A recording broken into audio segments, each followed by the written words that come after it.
Hey everyone, welcome back to Field Notes, where we are kind of pulling back the curtain and really having a deep reflection around what we're hearing in the episodes and what I'm actually seeing in the business.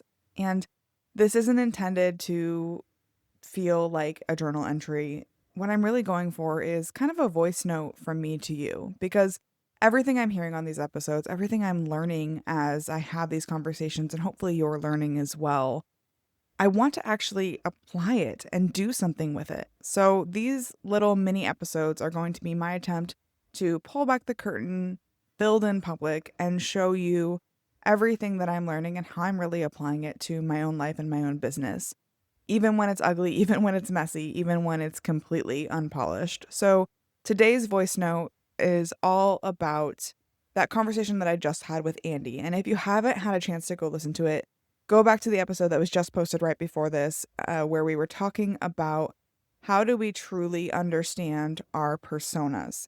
And Andy's hot take was that personas are dead. And I've been thinking a lot about it and the idea that they're not just outdated, but that they're too broad to be useful. And that really hit me because I've been wrestling with the same thing in my own business. It is easy to get caught up in wanting to serve everyone, especially when you're early and the pressure is real and you're just trying to figure out what the heck you're actually doing and how you can really bring this cool thing that you've invented to market.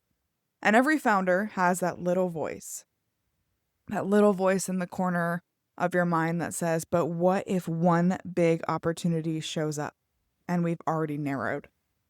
And yet every time I've actually niched down and in the way that I describe our customers or the way that I test our messaging or even the way that I spend my time, things move so much faster.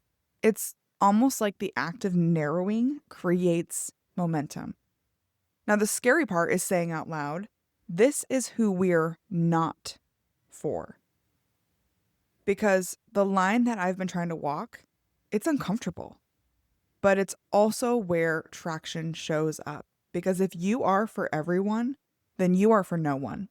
So here's the note I want to leave for future Alyssa, and maybe you need to hear this too.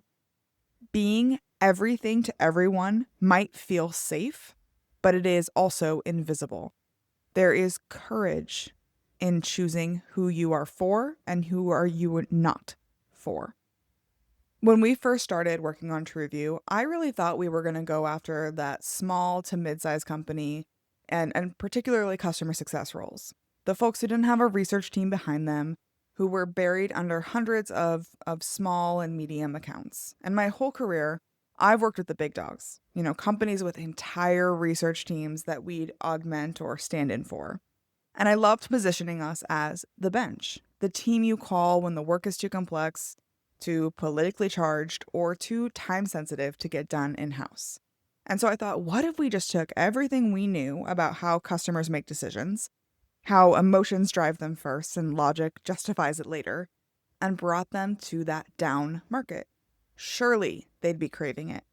I expected people, honestly, to be begging for it. Instead, I did a ton of demos and I heard a lot of, oh, that's so interesting, and not a lot of, I need that. And that was a gut check. We had assumed that people on the hook for renewals would want a way to talk to all of their customers at scale without actually having to talk to all of their customers. That they'd want data driven over gut driven. And yes, those people exist, but in reality, a lot of the people that we were talking to simply don't have the bandwidth to explore new ways of doing things differently. They've got 100 accounts, they've got constant internal meetings and pressure from every direction.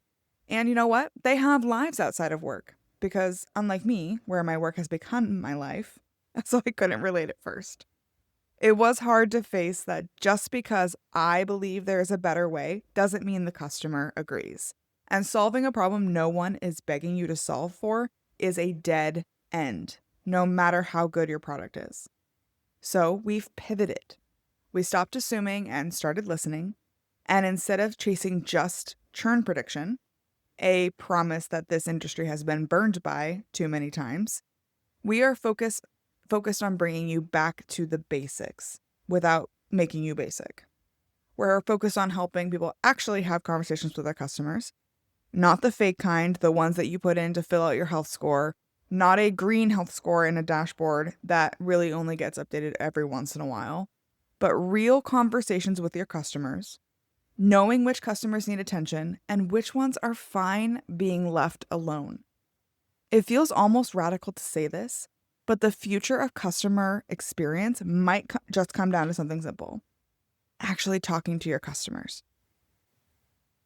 So if this is resonating with you, if you hear and I need this and this, please reach out to me. I am looking for the people who are trying to change the way we build relationships, the way we keep them, and the way we lead as our customers' expectations rapidly evolve. And I promise I won't hard sell you. I am just looking for my people.